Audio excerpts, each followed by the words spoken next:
Okay, this is a response video to SellyNue's Where's the Respect video. So I have been through a somewhat similar experience. Let's see, in 2006, so that's it was 5.5 years ago, I was going through a really difficult time where it was when my gastroparesis was really, really bad, and basically I wasn't able to eat for, it went on for about 4 months, and a couple of months into it, my mom was convinced that it wasn't actually gastroparesis, like I hadn't actually gotten the diagnosis yet, and she was convinced that it was caused by one of my medications, that one of my medications was making me not eat. So she, without talking to me, went behind my back and wrote a letter and faxed it to my then primary care doctor, asking her to take me off of the medication. That doctor wasn't even the one who prescribed the medication, it was my neurologist, but regardless, she wrote the letter and faxed it to my primary care doctor. And then after the fact told me about it. I was really upset with her for doing that because she didn't tell me about it, first of all, ahead of time. And like, I'm an adult. I was an adult then. Like, I was over 18, I was in charge of my medical care, and she didn't have any rights to do that. My primary care doctor responded appropriately and said, I can't talk to you about her case. If Annie wants to give permission, then we can talk about it, but I can't talk to you about it. So that was good. I fired that primary care doctor shortly thereafter for other reasons, but she had the appropriate response. So you're an adult. You make your medical decisions.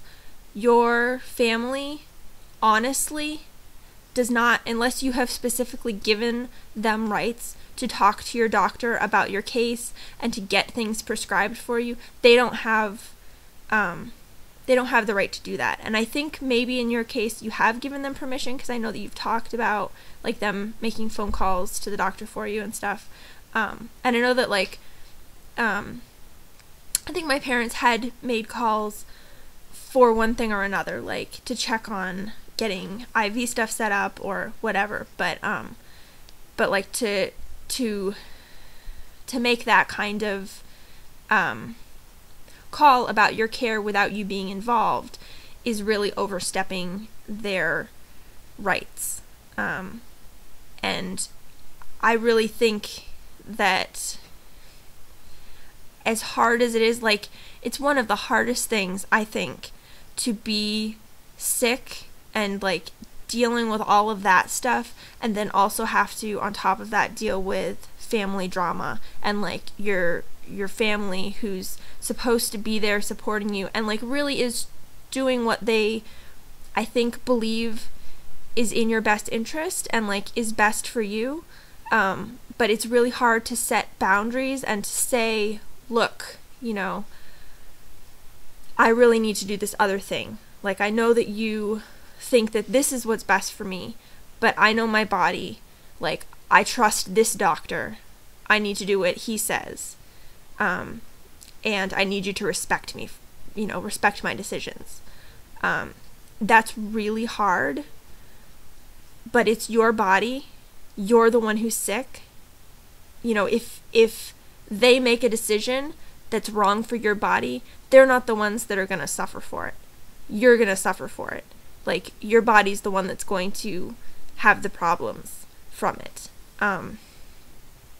And so after, for my situation, after that happened with my mom, the trust between us was gone.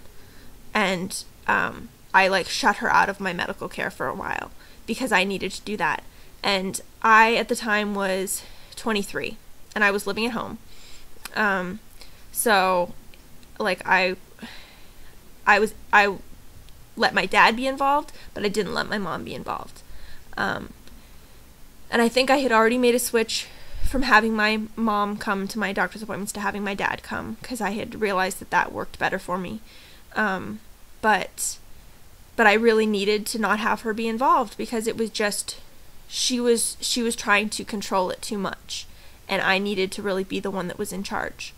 And I know that there are times when that's really hard because you are so sick, and I'm not saying you specifically, I'm saying like us as chronically ill people, when we're really sick, like we need people who are able to help, but we also need people who are going to come to us and say, I want to help.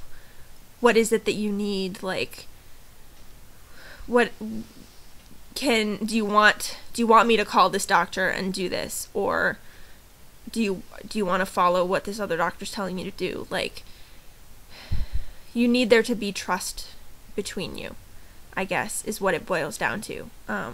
Or else it doesn't really work. The relationship doesn't really work. And therefore, everything else kind of falls apart. I don't know if that's helpful, but, that's my experience, my kind of similar experience. And so, like, really, you need to do what feels right for you, and follow the advice that you feel comfortable with, and not just go along with what your family is pushing you towards because you feel obligated to do it. And really, you might need to sit down and have a really hard conversation with your sister, or, with multiple people if there's, more than one person really involved in making these decisions, and really tell them that it's your medical care and you need to be in charge of it, or, really involved in it. And if you have given permission for other people to talk to your doctor about your case, you might need to reconsider that. And it's like, that's hard, and I'm not saying that you necessarily need to revoke that right, but you might need to think about it, for right now anyway, if they're not respecting your decisions, and that you're seeing Dr. J and his decisions on your care. And I do think that he is your doctor. I mean, you've been to his office once now. They've prescribed certain things, like they're following a plan for you. They have a plan kind of in place. And to me, from my perspective, from what you've said, it makes total sense for you to follow what they've put forward and not then go to another doctor and do other things without at least consulting with them. So that's my 2 cents. I hope some of that helps.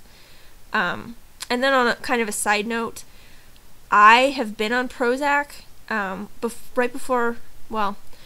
soon before I was diagnosed with Lyme. I was put on Prozac for my headaches, which was my first major Lyme symptom. I had migraines that didn't stop. They just went on forever. And I saw a non-Lyme literate neurologist who thought that it was from low serotonin levels, and he put me on Prozac and didn't monitor me at all, basically, while I was on it. And I had a really bad experience with it. And it kind of made me manic. And like, I wasn't myself, and I hated it. Like, it was horrible. And I believe I ended up taking myself off of it after a period of time. So I would caution you to be wary of it, and not jump on it. And yeah. And I mean, if you don't think that you're depressed, then I would just be very cautious about starting something without you being sure that you need it. And I think without you actually seeing a doctor who's prescribing it on a regular basis to be monitored, is probably not a great idea. I think you need to be monitored while you're on it to make sure you're on the right dose and all of that if you do decide to take it. So anyway, so that's my response about all of that. I hope that's helpful. If you have any questions or you want to talk more about it, please feel free to, message me or whatever you need. I'm here and happy to talk more about it, and offer whatever insights and advice I can. So I hope you figure it out. And I know it's really hard. It's so hard. It's so hard. I mean, all of this is hard, but when all of the family stuff is added into it, it just makes it so much more stressful. And I know how hard that can be. And I had good support from my family overall, but there were these incidents. So I know that it can be really difficult. So I'm thinking of you, and hope that you figure it out, and hope that you're able to stand up for yourself and really advocate for yourself and let them know what you need and what you want, and not just go along with what they think you need. So, all right, I'll leave it there. So I'm thinking of you, and hope you have a good rest of the day. Bye.